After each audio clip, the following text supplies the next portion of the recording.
Hello, good morning to everyone. Ito naman ang ating nakikita ng pag paglinis ng area. Ito mga ginawa na mga dati pang mga laging ay mga nanguuling na ibang mga tao na mga dati pa. Iniwan nilang mga pupuno ay ngayon ay kay release naman ng lupa ito. Gikuanan na lang nako sa ano para dagdag fertilize sa lupa para vitamins ng mga plantation na ganyan sibuyas, onion plantation yan maganda, yan nakataba, siya ang support. Para mas tipid na ako sa fertilizer, hindi na ako masyadong magbili ng marami kasi ganito talagang guys na bagong bukas na area. Mga sinangunang panahon na hindi pa nalagaan na ay napalagaan nila ni sir na ganito. Ay di abang alagaan, bantay di gardenan ko kay mahilig man ako sa garden. Ganito. Sila lang ang kapital, ako lang ang nagagalaw. Ito, sila ang kapital. Ayan, malinis. Ayan. Kangkong. Yan, kangkong sa basakan man yan. Pero gikuan lang para gulay, dalikyat. Sa tagalan nito, pag marami ng sibuyas na masuhi, ay mauubos lang ito ng isang klase lang ng puro dahonan ng sibuyas. Kasi ito pang simula pa lang, similya pa lang.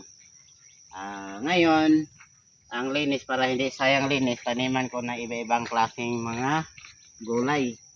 Ubos ko ito lahat. Ubos ito, iba-ibang klaseng gulay. Pagka ubos na siya iba-ibang klaseng gulay, itong sibuyas na daw na nito, mag-amat-amat na siya marami bawat, so hindi ko ibenta. Itanim ko pa bawat itanim ko pa palawak.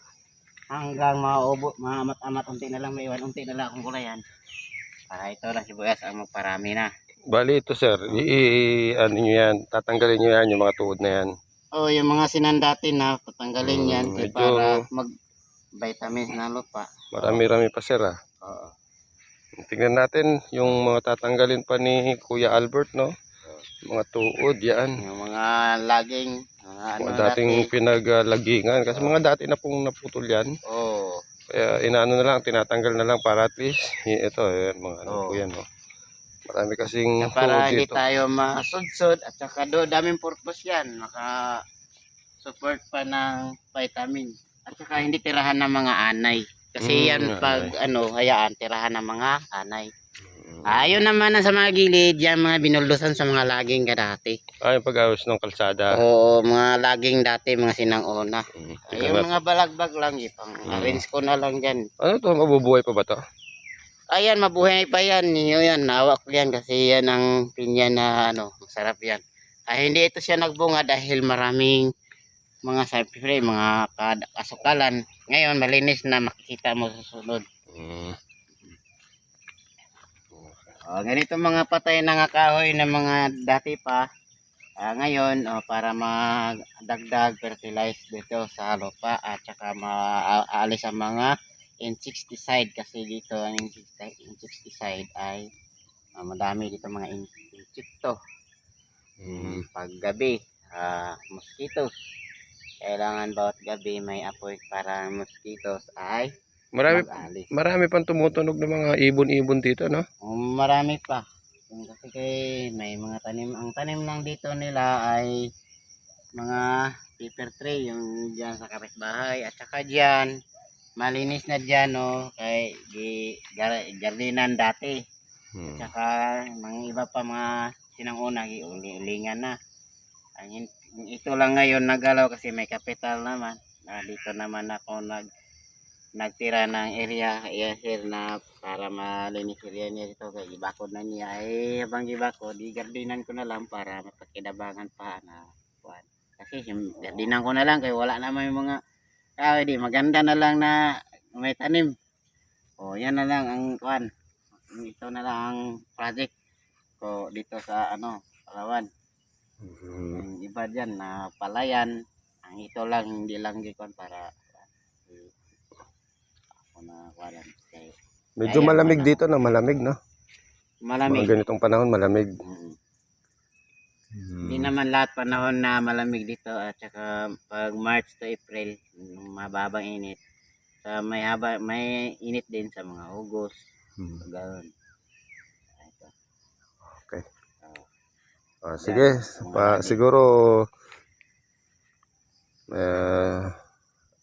excited na rin ako makita kung ano magiging outcome nitong project nating dalawa, Albert. Oo. Sige, pansamantala, ikaw Pansamantala. muna, bahala dito. Oo. At least malinis na, no? Oo. Malinis na, oh. Napakalinis na, oh. Talagang wala ka na masabi, malinis na, oh. Yan na. Oh, talagang nalinis na ni Albert itong Yung area. iba, mahilig sila ng tanim ng kapitbahay ng mga pepper kakahoy. Kasi mga abroad ang iba, ang ari ng lupa. Kaya dito, ang kahoy ng kapitbahay ay mga pepper tree. O kaya nga ganun. O ito, release na ito na ano pa. Ay laging na dati. Ay nakabili si sir dito ng lupa. Eh di, okay kayo kaya siyempre ginagawa niya dati na ano ay itong balak na house lot ito pero apat ito kalutihan. So ito naman ang apat kalote ay malapit ito na 1/4 hectare. Ito siya. Tingnan natin, boss, yung paligid dito sa kabilang kalsada. Oo. May mga may-ari na rin dyan kasi doon, linis na rin doon, no? Medyo napabayaan lang, oh. Linis na. Ang ilalang tanim nung dati ay tagal na ito na really. Ay tinanim nila ay mga pepper tree kasi mga abroad ang nakaari dyan. Kaya ang tinanim nila ay pepper tree. Yung sa Bisaya pa ay may ano ka pala dito, boss, may ano, santol, no? Santol to, no? kasi nang unang panahon pa ng mga kadalagahan pa. Yan na naman po, yung mahiwagang dalaga na naman ang nagtanim, no? Pagitan, yan. Medyo maraming ingat lang, marami pang mga damo na matusok. Dito sa gilid. Ito, may kalsada, no? Yan. Itong kalsada, yan. Dati, Pero wala pang kapitbahay si Kuya Albert, oh. Wala pang tumira na. Wala pang tumira kasi abroad pa ang mga ari ng diyan banda. Tapos sa kabila doon, may kalsada rin. May kalsada din. Dito, kuha na dito. Maganda dito, boss, magtanim ka ng ano, mga ube. Sa gilid sa bakod. Ube, oo. Para agapang. Sunod na balik ko dito, tignan natin kung ano yung magiging itsura nito, no? Oo. Siguro. Ay, dami ng bahay dito sa sunod. Mga ano, kasi may nagpalinis na naman ng kabila. Saan? May nagpalinis na naman. Oo, kaya na nagpalinis na yung kabila. Malapit lang, may tower ng kuryente. Oo, malapit. At saka kita ba? may magbahay na dito, mga ano. Tingnan natin, oh. Dami na. Hindi makita eh. Ayan, yan yung tower ng kuryente. Yan. Parang grid line pala. Marami na pala magkuhan dito kaya magbahay na kaya gandahan sila na area. Saka yung iba hindi pa nagalaw dahil abroad pa mga ari yung mga diyan kapitbahay. Ito yung punong matibay, no? Yan Matibay. puno, bawal yan kay para kuan yan.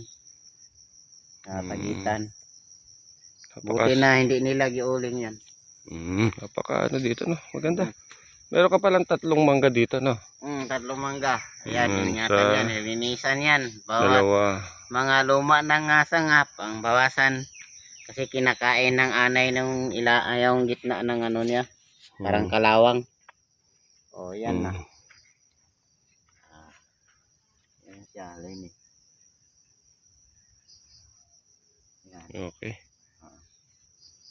Hanggang nandito po mga guys at saka lahat sa mga friends kumusta lang dyan especially to Mindanao, Misamis Oriental, Balinyasag sa mga pamilya ko at saka sa Claveria Uncle Takandong at Lindon Cadiz Bonifacio Bahan and especially to classmate Sir Vincent nakatapos ka na ako wala naginto dahil dati natutumba tayo sa bisikleta na wala akong gana nagpasok sa aral hindi na ako nagtrabaho na lang ako ng garden Palawan kaya nga dito naman ako ngayon sa Palawan Kaya kumusta lang ako dyan sa Pilais. Ang Pilais naman nakita ko sa Facebook, maganda na pala, siminto na pala. So ngayon nandito na ako sa Palawan ay nakasandal ako ng kuan din, mga pulis din. Para ang kuan lawak may lang lupa. Dito na lang mag-garden. Kasi ang kasanayan ko ng garden. Hindi na ako magtrabaho ng mga construction. Ito na lang. Kaya ito mang masanay ako sa garden. Dito ako sa area ni. Pero ano naman kung ano naman ang kikitain nitong garden na gagawin mo, 50-50 tayo. Kasi imo mang kapital, sayo mang kapital, yung problema. Ang akin gagalaw la ko. Kumbaga, ito magiging tirahan mo to. Tirahan, tirahan mo na to. Kumbaga, ikaw ang bahala dito. Bahala ka kung anong anin mo dito. Di ba? Sa akin naman, natutuwa na ako na nalilinis mo to. Kung ano man ang produktong maano mo dito, edi pakinabangan mo, di ba? Sayang kasi, para makaipon ka rin. Para, hirap na talaga kahit saan punta. At dito lang destiny. Okay. Maraming salamat. Hanggang dito lang po. Guys, bye-bye.